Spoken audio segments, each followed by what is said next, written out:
Bismillahirrahmanirrahim. Assalamualaikum warahmatullahi wabarakatuh. Pak Daud yang saya hormati, rekan-rekan media, seperti yang kita ketahui bahwa peraturan AKB itu ada 5 tahapan, dari mulai tahapan pertama pembukaan tempat ibadah, kedua pembukaan ekonomi, ketiga industri, keempat pembukaan wisata, dan yang terakhir adalah pembukaan sekolah. Nah, terkait dengan pembukaan sekolah, di beberapa tahun ini pun juga kita sudah lakukan simulasi dan sudah kita lakukan juga beberapa persiapan-persiapan, namun karena fluktuasi yang pandemi COVID ini terus bergerak sehingga tidak berjalan secara maksimal. Khusus untuk tahun ajaran genap di Januari 2021, intinya pembukaan tatap muka ini adalah berprinsip, tetap mempunyai prinsip terjaminnya kesehatan dan keselamatan baik peserta didik, tenaga pendidik maupun juga pendidik itu sendiri. Itu tetap adalah menjadi poin yang utama dalam prinsip penerapan kegiatan belajar tatap muka.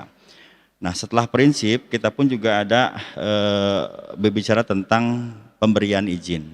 Jadi izin nanti dilakukan secara berjenjang dan bertahap dari mulai level sekolah yang dilakukan, terus pelaksanaannya berfokus pada kondisi dan kebiasaan, termasuk juga pada kapasitas yang ada di kabupaten kota masing-masing, dari mulai tingkat pemerintah daerah, Kanwil, Kemenag, termasuk juga di level kecamatan, sehingga nanti dalam konsep pemberian dapat dilakukan dalam satu wilayah kabupaten. Jadi mungkin saja pembukaan tatap muka ini bisa berlaku dalam satu wilayah kabupaten, mungkin saja dalam satu kabupaten itu hanya berlaku di beberapa kecamatan, atau mungkin saja di satu kabupaten itu hanya berlaku untuk status sekolah kejuruan saja.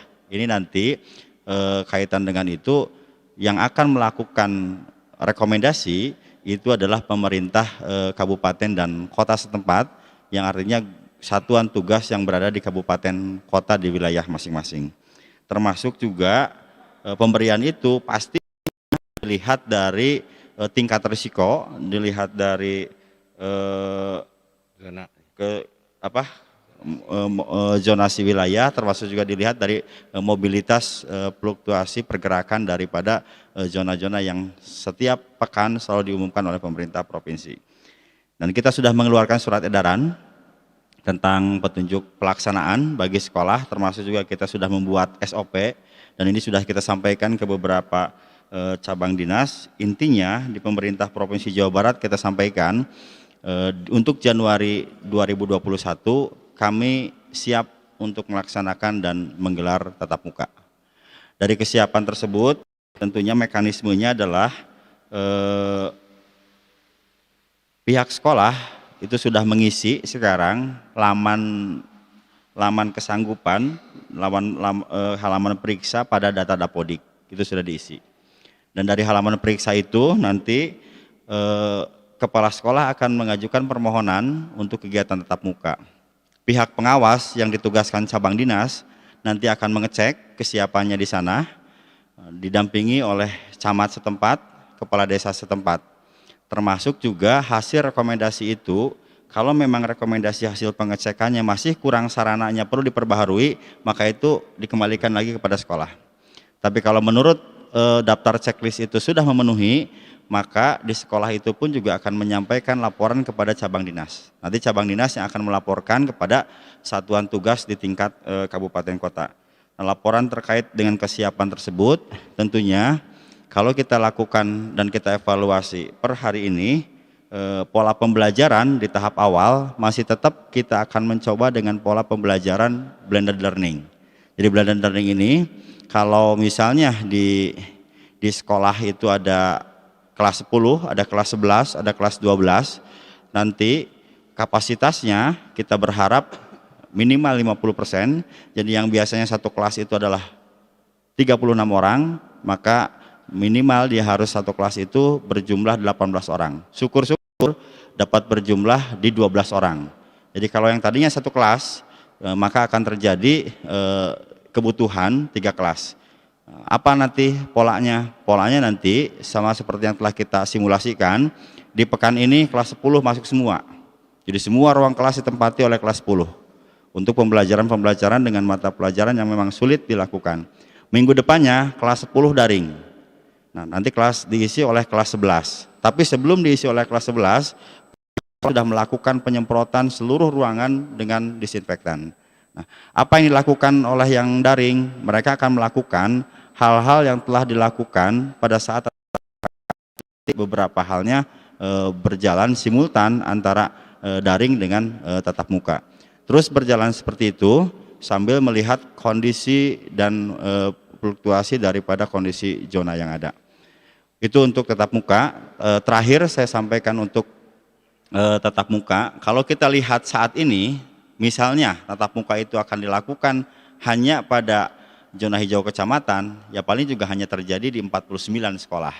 Tetapi di SKB 4 Menteri tidak seperti itu. Tentunya ini bagian yang akan kita evaluasi sesuai dengan rekomendasi daripada satuan tugas di kabupaten kota. Yang kedua, teman-teman media, saya juga ingin menginformasikan tentang rekrutmen bakal calon kepala sekolah. Jadi kalau kita hitung nanti sampai dengan 2021 Desember akan terjadi kekosongan kepala sekolah sebanyak 214 kepala sekolah. Nah, di akhir Desember ini kita sudah melakukan rekrutmen melalui sistem itu saya namakan SICAKAP. Jadi sistem calon kepala sekolah. Pendaftar ada 1.164 pendaftar untuk calon kepala sekolah. Dari 1.164 pendaftar yang submit, yang menyampaikan data-data itu ada 1.098. Itu sudah berjalan. Dari 1.098 itu dilakukan verifikasi administrasi, termasuk juga ada tes PSA, ada tes critical incident, dan ada juga tes logic model. Dari tes itu per hari ini sampai dengan tanggal 10 kemarin itu sudah ada lulus di tahap pertama sebanyak 417. Nah, nanti dari tanggal 14 sampai dengan tanggal 20 kelulusan dari 412 itu akan dilihat oleh asesor independen tentang isi materi yang dia tuangkan dalam tulisan. Di tanggal 21 nanti itu akan muncul sebanyak 280 orang calon kepala sekolah, yang nantinya calon kepala sekolah dari 280 itu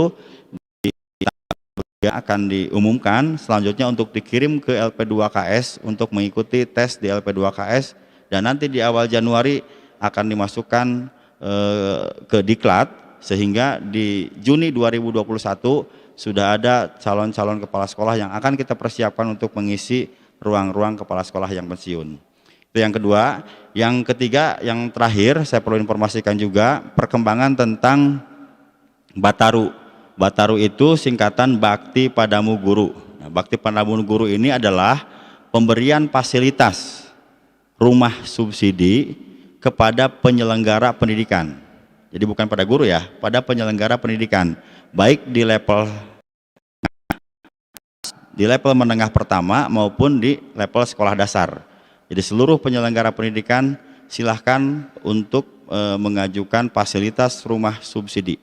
Fasilitas rumah subsidi ini prosesnya di launching sudah sama Pak Gubernur. Per hari ini di beberapa pekan ke depan nanti akan ada peletakan batu pertama di satu titik lokasi yang kita fokuskan, dan mereka nanti akan ada satu ataupun beberapa ini yang sudah melakukan akad kredit. Tentunya syaratnya adalah mereka berpenghasilan di bawah 8 juta dan belum mempunyai rumah. Nah, jadi tidak hanya berlaku bagi PNS, tapi berlaku bagi non-PNS dan semuanya. Mudah-mudahan ini bagian dari yang kita lakukan dalam rangka tetap mensejahterakan para guru menuju Jabar Juara Lahir Batin dengan inovasi dan kolaborasi. Hatur nuhun. Assalamualaikum warahmatullahi wabarakatuh.